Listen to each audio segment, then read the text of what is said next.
Welcome to Headline Hub Updates. Subscribe and press the bell icon for more updates.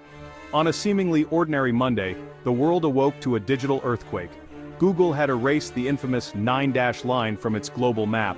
This was not just a minor update, it was a seismic shift in the digital representation of geopolitical boundaries. The 9-line, a symbol of China's extensive claims over the South China Sea, had vanished overnight, leaving a void that was quickly filled with new tensions and uncertainties. Overnight, the South China Sea's boundaries were redrawn, now labeled as the West Philippine Sea, clearly marking the exclusive economic zones of Southeast Asian nations.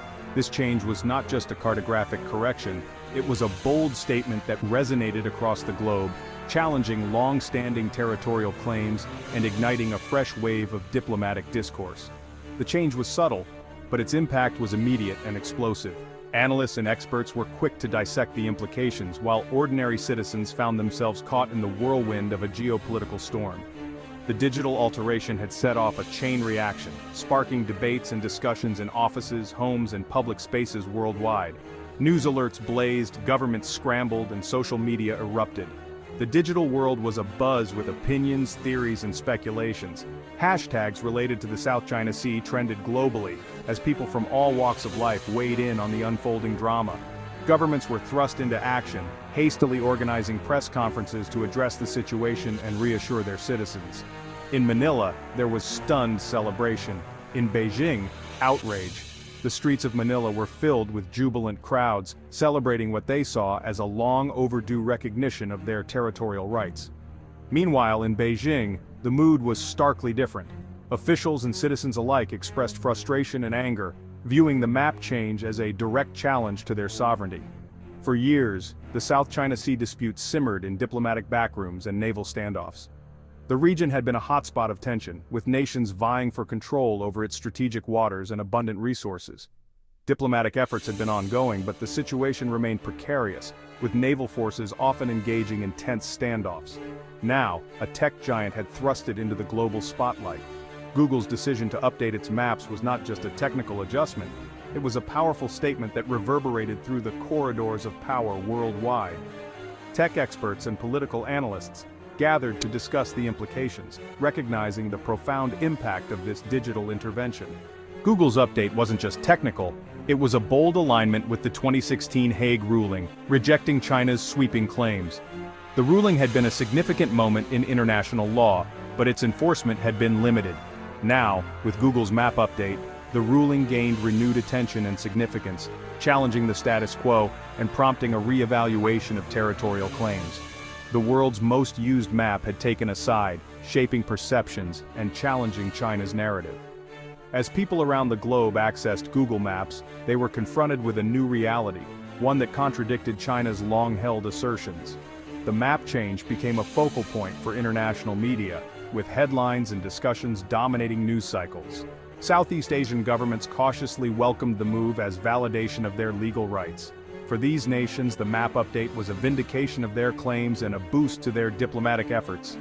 Government spokespersons issued statements of cautious optimism, emphasizing the importance of peaceful resolution and international cooperation. Chinese state media, meanwhile, denounced it as a politically motivated attack on sovereignty. The narrative in China was one of defiance and resistance, with officials and media outlets framing the map change as an unjust and provocative act. The rhetoric was strong, underscoring the deep-seated tensions and the potential for escalation.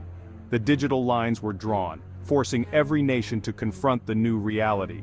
The map update was more than just a visual change, it was a catalyst for action, compelling nations to reassess their strategies and alliances. The digital lines on the map symbolized the new geopolitical landscape, one fraught with challenges and opportunities. The collision of technology and geopolitics had escalated the conflict to a new, unpredictable level. The intersection of digital technology and international relations had created a volatile mix, with the potential to reshape the future of the region. Analysts and experts continued to monitor the situation closely, aware that the stakes were higher than ever. The world was watching, and the stakes had never been higher. The showdown had begun. As global leaders and citizens alike tuned into the unfolding events, the sense of urgency and anticipation was palpable. the South China Sea had become the epicenter of a global showdown, with the potential to redefine international relations and power dynamics for years to come.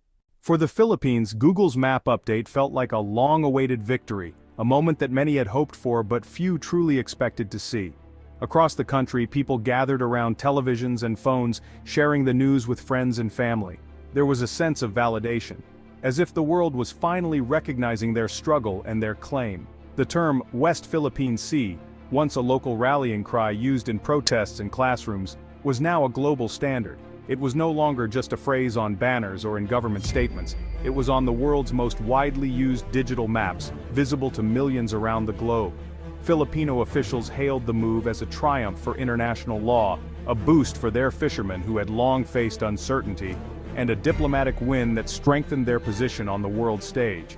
For many, it was a rare moment of unity and pride.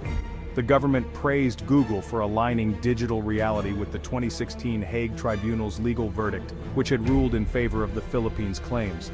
They saw it as a step toward justice, and a sign that international decisions could have real-world impact. But in Beijing, the reaction was swift and furious. News of the map change spread quickly, sparking outrage among officials and ordinary citizens alike. China's foreign ministry condemned the change as a violation of sovereignty, accusing Google of political manipulation and interference in what they considered an internal matter. The government warned of consequences and demanded a reversal. For China, the 9-dash line is a non-negotiable red line, its removal a direct challenge to national identity and historical claims. Many saw the update as an affront, fueling nationalist sentiment and calls for a strong response. The divide was stark. What Manila saw as justice, Beijing saw as provocation. The same digital change sparked celebration in one capital and anger in another, highlighting the deep rift between the two nations. The digital map had become a new front line in an old dangerous battle, with technology now shaping perceptions and influencing geopolitics in ways never seen before.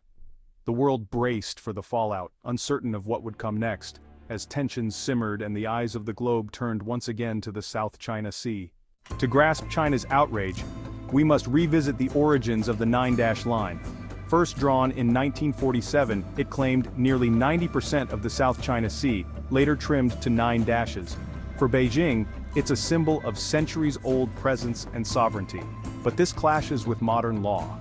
UNCLOS, ratified by China and its neighbors, grants 200 nautical mile exclusive economic zones. The 9-dash line overlaps with the EEZs of the Philippines, Vietnam, Malaysia, Brunei, and Indonesia, igniting a fundamental conflict. China insists on historic rights. Its neighbors argue that international law must prevail. The stakes are enormous. The sea is rich in oil, gas, fish, and is a vital artery for global trade. For China, control means security and power. For its neighbors, it's about survival. Nowhere is the conflict in the South China Sea more personal, more deeply felt, than at Scarborough Shoal. Here, the vastness of the ocean narrows into a battleground where livelihoods, national pride, and the future of entire communities are at stake. This reef, just 120 nautical miles from the Philippine coast, was once a lifeline for generations of Filipino fishermen. For decades, these waters provided abundant fish, supporting not only the men who braved the waves, but also their families and villages back on land. Everything changed in 2012, when China seized control after a tense and dramatic standoff. The event marked a turning point, transforming a shared fishing ground into a flashpoint of international tension. Since then, Chinese Coast Guard ships have routinely blocked Filipino boats using water cannons, intimidation, and even ramming tactics to keep them away. The once open sea became a zone of fear and uncertainty. As a result, catches dwindled, incomes plummeted, and a centuries-old way of life was lost almost overnight. The impact rippled through coastal communities, leaving many families struggling to survive. For the Philippines, Scarborough Shoal is more than just a reef.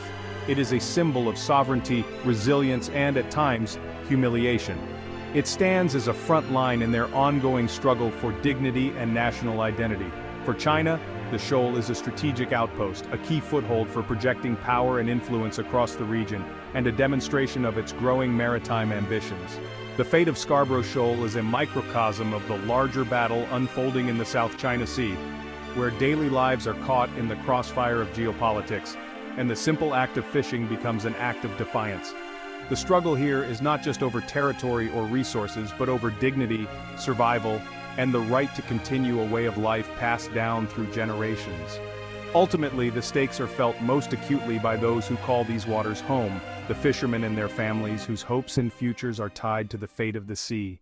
In 2013, the Philippines took China to court, challenging the 9-line under UNCLOS. China refused to participate, dismissing the process as illegitimate. In 2016, the Hague Tribunal ruled decisively for the Philippines. China's historic claims had no legal basis. The verdict declared Scarborough Shoal a traditional fishing ground and condemned China's interference. Beijing rejected the ruling outright, calling it waste paper. Instead of backing down, China ramped up island building and military patrols. The Philippines had won on paper, but lacked the power to enforce the decision. The tribunal had no teeth. Chinese ships stayed put. The legal victory became a diplomatic tool, but changed little on the water. The power imbalance persisted, and the conflict endured. International law had spoken, but might still made right. Facing China's assertiveness, the Philippines turned to its oldest ally, the United States. The 1951 Mutual Defense Treaty commits both nations to defend each other if attacked. For years, its application to the South China Sea was unclear, until recently. Washington now explicitly states, an attack on Philippine forces in the South China Sea triggers the treaty. Joint military exercises have expanded, focusing on maritime security and coastal defense. The Enhanced Defense Cooperation Agreement allows U.S. forces access to Philippine bases, boosting deterrence. This alliance levels the playing field for Manila and signals to Beijing that aggression carries real risks. For the U.S., it's a key part of its Indo-Pacific strategy. But the closer ties also risk drawing the Philippines into a great power rivalry. The region is now a potential flashpoint for global conflict. The South China Sea dispute is also a war of maps and narratives. China wields ancient charts and dynastic records to legitimize its claims, teaching generations that the sea is historically theirs. The 9-line is framed as a line of defense, not expansion. The Philippines counters with the 1734 Murillo Velarde map, showing Scarborough Shoal as part of its archipelago, predating China's claim by centuries. This map became a national treasure and centerpiece in their legal case. Both sides use history to justify present actions, turning old maps into modern weapons. The battle of narratives deepens the divide, making compromise elusive. The past is wielded to shape the future of these contested waters. The South China Sea is a global crossroads. 1/3 of maritime trade worth trillions passes through its waters. Any conflict here would disrupt supply chains and shake the world economy. Major powers from the US to Japan and Europe insist on freedom of navigation. China's militarization of artificial islands threatens this principle, raising fears of control over a vital artery. Navies conduct freedom of navigation operations to challenge China's claims and assert international law. Each operation is a direct rejection of the 9-line and a test of the global order. The outcome will set a precedent for how territorial disputes are resolved worldwide. The world is watching, because the stakes are truly global. As of August 2025, the South China Sea remains tense and unpredictable. Google's map update changed perceptions but not the facts on the water. Chinese patrols continue. Filipino fishermen face harassment, and the risk of escalation is ever present. Diplomatic talks drag on, but progress is slow and trust is scarce. Each side sees the other's moves as threats, fueling a cycle of mistrust and military buildup. The ultimate question remains, will the future of the South China Sea be decided by international law or by raw power? The answer is still unwritten, as the world waits to see which force will prevail. The fate of the region, and the rules that govern the world, hang in the balance.